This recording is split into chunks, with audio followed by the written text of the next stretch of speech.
আসসালামু আলাইকুম, কেমন আছো তোমরা সবাই? নতুন একটি ব্লগে তোমাদের সবাইকে স্বাগত জানাই। আশা করছি তোমরা সবাই অনেক ভালো আছো। আলহামদুলিল্লাহ আমরাও অনেক ভালো আছি। তোমাদের সবার জন্য নিয়ে চলে এলাম আরেকটা নতুন ব্লগ।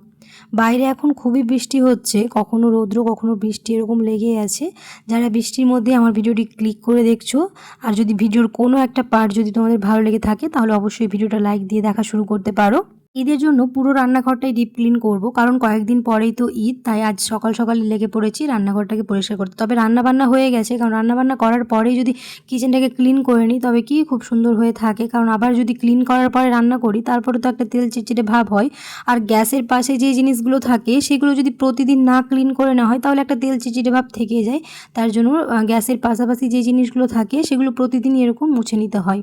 ঘরদোর পরিষ্কার করার পাশাপাশি রান্নাঘরও আমাদের সবসময় এরকম ক্লিন করে রাখতেই হবে, কারণ সারাটা দিনের মধ্যে অর্ধেক সময় আমরা রান্নাঘরে কাটাই। আর মেয়েদের সবথেকে পছন্দের জায়গা যদি হয় সেটা হচ্ছে রান্নাঘর। আর প্রত্যেকটা মেয়েই রান্নাঘরকে খুব সুন্দর করে সাজাতে গুছাতে চায়, একটুখানি নতুন জিনিস দিয়ে সবসময় একটুখানি মাঝে মাঝে চেঞ্জ করে। তো রান্নাঘর সাজিয়ে গুছিয়ে রাখলে দেখবে মনটাও ভালো থাকে, আর পরিষ্কার থাকলেও মনটা ভালো থাকে। তাই সবসময় একটা মেয়ে ঘরদোরের পাশাপাশি কিচেনটাকেও খুব সুন্দরভাবে এরকম করে গুছিয়ে সাজিয়ে নিতে চায়। তবে রান্নাঘর ছোট হলেও রান্নাঘর পরিষ্কার করতে অনেকটাই সময় লেগে যায়, কারণ সব কিছু এরকম মুছে নিতে হয়, যেহেতু তেল চিটচিটে ভাব হয় একটুখানি রান্না করার সময়।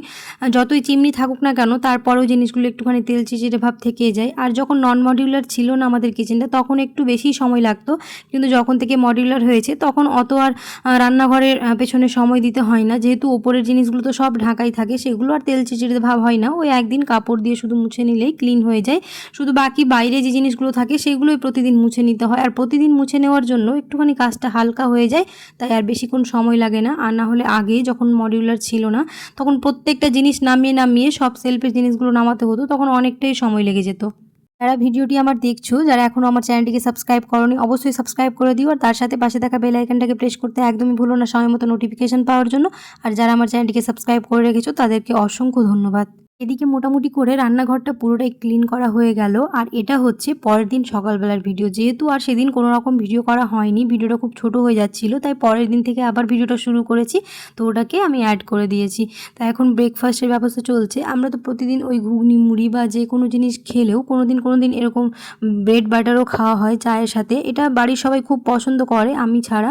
আমি ওই মাঝে মাঝে ইচ্ছে হলে খাই, না হলে না, কিন্তু বাকি সবাই খুবই পছন্দ করে। দিন সকালে খুব কাজ থাকে বা হাতে সময় থাকে না সেদিনই এই ব্রেড বাটার খাওয়া হয়, কারণ এটা হয়ে যায় খুব তাড়াতাড়ি। একটুখানি পাউরুটির মধ্যে বাটার লাগিয়ে এরকম স্যান্ডউইচ গ্রিলারে দিয়ে দিলে 2 থেকে 3 মিনিটের মধ্যে হয়ে যায়। আর ওইদিকে তো চা বসানোই থাকে, তার জন্য সকালবেলার দিকে মাঝে মাঝে এই ব্রেকফাস্টটাই খাওয়া হয়।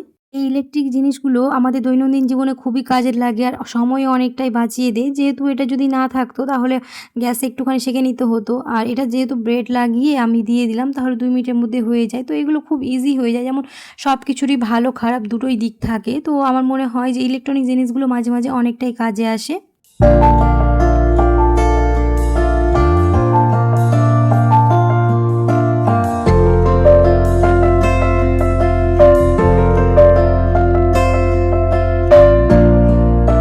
ঘরদোর কিচেন সব কিছুতে মোটামুটি করে ক্লিন করা হচ্ছে। আমার এই আলমারিটা মাসে যে কতবার এরকম করে আমাকে গুছিয়ে নিতে হয় দেখতেই পাচ্ছ, এত অবস্থা খারাপ। কারণ যেখানে যাই তাড়াহুড়ো করে যে জিনিসগুলো বার করে নিই, তারপরে ওই ওরকম অগোছালো থেকে যায়, তারপর আর ভালো লাগে না। তার জন্য একটুখানি সেট করে নেওয়ার চেষ্টা করলাম। খুব একটা ভালো করে যে করেছি তা নয়, শুধু কাজ চালানোর জন্য। কারণ আমি যতই ভালো করে গুছিয়ে রাখি না কেন 2-3 দিন পরে আবার সেরকম অগোছালো হয়ে যায়, তার জন্য একটুখানি সেট করে রেখেছি।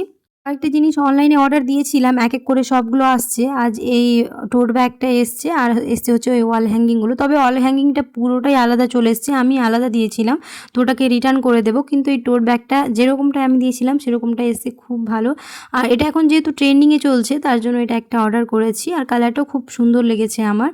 কিন্তু সম্ভবত এরকম আমার সাথে কোনো দিনও হয়নি যে একটা জিনিস অর্ডার দিই কিন্তু অন্য চলে আসে। জানি না এটা কেন এরকম আসলো, আমি পুরো আলাদা দিয়েছিলাম এটা, আর দেখছি একদম অন্য এসছে, আর দেখতেও কেমন ভালো লাগে না, তার জন্য এটাকে রিটার্ন করে দেবো। কয়েকদিন থেকে আমার মাকে বলেছিলাম তেহারি বানাতে, তো সেরকমভাবে হয়ে উঠছিল না। ওই বাড়িতে থাকছিলাম না, হয় মাসির বাড়ি চলে যাচ্ছিলাম বা আর কোথায় চলে যাচ্ছিলাম বলে হয়ে উঠছিল না। কিন্তু ফাইনালি আজকে তেহারি বানানো হচ্ছে। আর তেহারিটা এবার আমি ফার্স্ট টাইম আমরা ট্রাই করছি।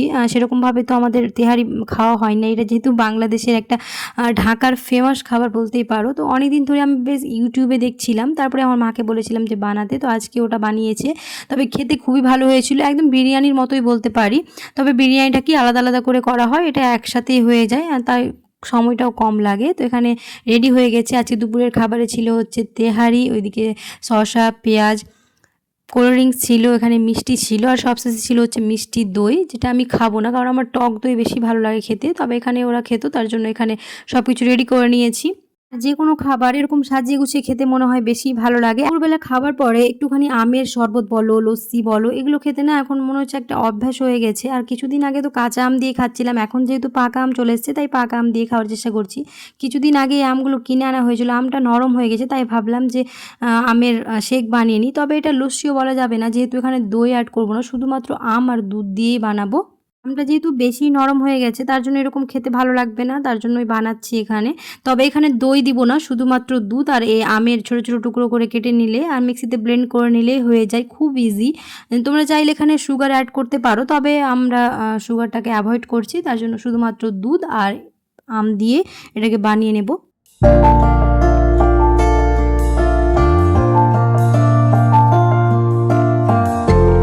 এখানে ম্যাঙ্গো মিল্ক শেক একদম রেডি। আমি আমার ভিডিওটাও আর বেশি বড় করব না, এখানেই শেষ করে দেব।